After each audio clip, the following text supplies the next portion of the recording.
So, yun, good morning.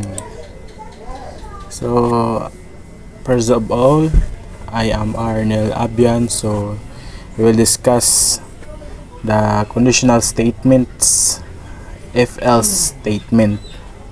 So, conditional statement or if else statement are used in programming to make decisions. They allow a program to choose between different paths based on whether a certain condition is true or false. So sa kaniya nga if else nga statement, so nagahimo siya condition, no, na creating create or to make a decision. So gina-allow niya nga mupili between sa duha ka nagkalain-lain nga kalain-lain nga padulngan niya, like based on whether a certain condition is true or false. So manto, this will be the basic structure in Python. So if condition, diri mo print ang kuan. So kung ang condition is true, mo print ni siya code runs if condition is true, else codes run if condition is false. So as you can see sa screen, so natay flowchart, no. So natay flowchart nga makita both data set or input user. So example in Python, data set. So age equals 18. So mana siya dataset, nakaset na siya ang 18. So if age is greater than or equal to 18, mo print ni siya, which is true baya, kay equal baya ang 18 sa 18. So as you can see, ang age is 18, then 18 is greater than or equal 18, diba true? So mo print siya ang you are an adult.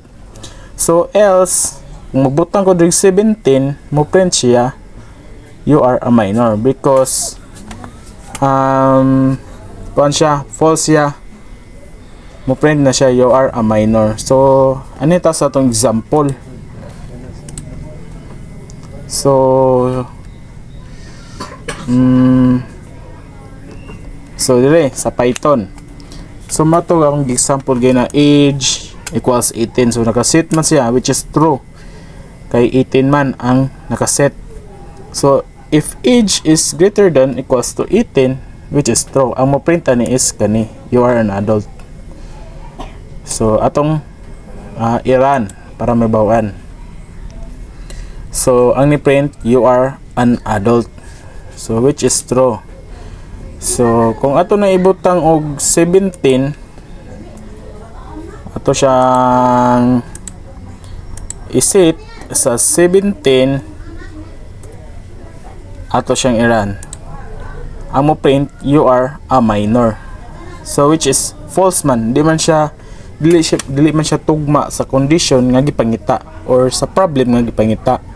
So if age is greater than or equal to 18, so ang atong giset is 17 man. So if 17 is greater than or equal 18, which is false, so ang mo print niya else print you are a minor. So sa second naman, so ang kani as ma-notice ninyo, kani nag-print siya new line. So makita ninyo diri ang nga na space kani nga part. So nag-create na buta og variable. So age equals to end input, so enter your age. So kaning enter your age, mo prompt na siya as you can see sa screen there is a right side. So enter your age. So ato siyang gi-int, kay which is ang gipangita niya is number. So then ang int is ato siyang like kaning input, enter your age, gisulod na to siya sa int, then isulod pa na to siya sa variable. Kay ang kaning int mo na siya ang nagpailang ang imong gi-enter is number. So kaning int, which mean integer. So if age if age is greater than or equal to 18, so mag-type dere og 17. Siya pwede 15, so 15 sample. Ang mo print you are a minor, so ang mo print you are a minor kani. So as you can see no, sa condition niya, if age is greater than or equal to 18, so mo print siya ang you are a minor. Kaya itong gi-enter is 15 man, which is a false. Dili tinuod.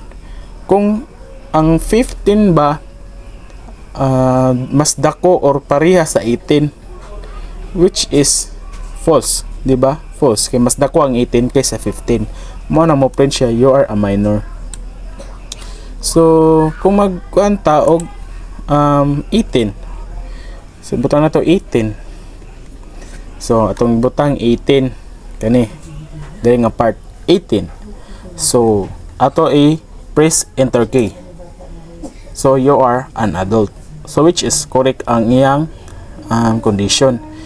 If 18 is greater than or equal to 18 is true, mo print siya nga you are an adult. So dili na punta sa Java.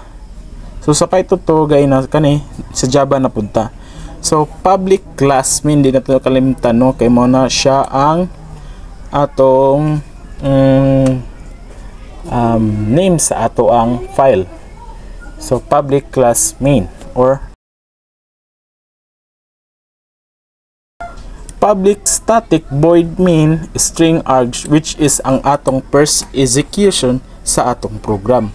So nag-comment ko diri nga dataset para atong mailhan no. So int, so gipailan nako nga ang int is number. Ang int ang age is number. So int age, so gipaila-ila nako ang age nga number. So int age equals to 18. So if age is greater than or equal to 18, so ang atong set is 18. So 18 is greater than or equal to 18, which is true. Ang mo print ani ang kani you are an adult. Kay true man ang iyang condition. So kung magsita dag 17 15, which is false, if 17 is greater than or equal to 18, which is false, kay mas dako ang 18 kaysa 17. So ang mo print ana is else system.out.print you are a minor, this one. So sabtan na no, kay basic ra ni. So dili na punta sa input user. So mag-import tag java.util.scanner sa atong user scanner. Kailangan na siya no, kay user input man, nag-user input man ta. So nanapod atong main method. Then pwede na changeable na siya, pwede alis din nimo og file name nimo. So nanapod ang atong public static void main, which is atong first execution, like what I said sa last. So then diri scanner input equal new scanner system.in. So nag-create ta og scanner object, which is kaning input. So dire nag-print tag new line, then dire na punta sa get user input system.out.print enter your age. Mo prompt ni nga enter your age, pero iyan ni siyang ipaila-ila nga ang age is number. Dapat iyang makuha is number nga gikan sa user. Mo na siya ang makuha kaning int age equal to input that next int, which is int integer.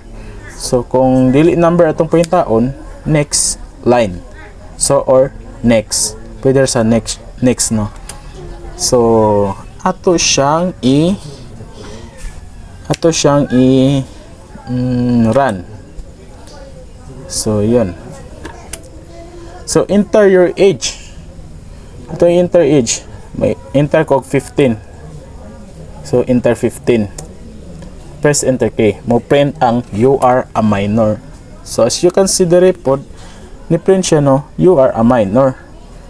So dili man siya tinuod, so mo print siya.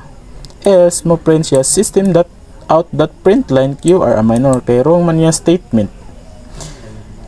So kung mag-enter po ta og 20, so 20 press enter key, ang result is you are an adult.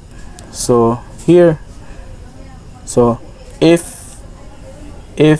20, which is katotong gi-input, if 20 is greater than 80 or equal to 18, which is true, mo print ni siya. So tabi siya on. Kung ang 20 is mas dako or parehas sa 18, ang mo print you are an adult. Kung mali, kung 17 is greater or equal to 18, ang mo print niya you are a minor. Din nila to kalimtan nga i-close ang atong scanner object or scanner input. So dito kalimtan para dili siya mag-error. So diri na pud ta. Ayun, last man na ito no. So ora to sa conditional statements sa if else. If kung sakto, else kung mali, no, kung mali ang yang depende sa expression nga gihatag or sa condition nga gihatag. So balik ta dire. So conditional statement, if else statement are used in programming to make decision. They allow program to choose between different paths. So mano siya ang mabantayan ninyo, ang syntax sa Java is ang yung expression is nakasulod sa parenthesis. Then ang kada execution is curly bracket. Nakasulod sa curly bracket, no? So lahi ra jud ang Python, Java kay ang Python manggod kay dynamic, while ang Java is specific. Dapat i-specific yun mo siya, no, kung unsa imong gi-enter, kung unsa na siya. So mo na to katong sa data set, int age, tong gi-explain gayon na. So int age, so sakto man if 18 is greater than or equal to 18, mo print niya you are an adult. Else mo print siya nga minor. Kung magbutang tag 17 pababa, mo print ang system that out that print line you are a minor. Kay false man iya, so dili siya tugma sa atong expression or condition. So that's all no. So sa conditional statement or if else statement. So thank you for watching and God bless.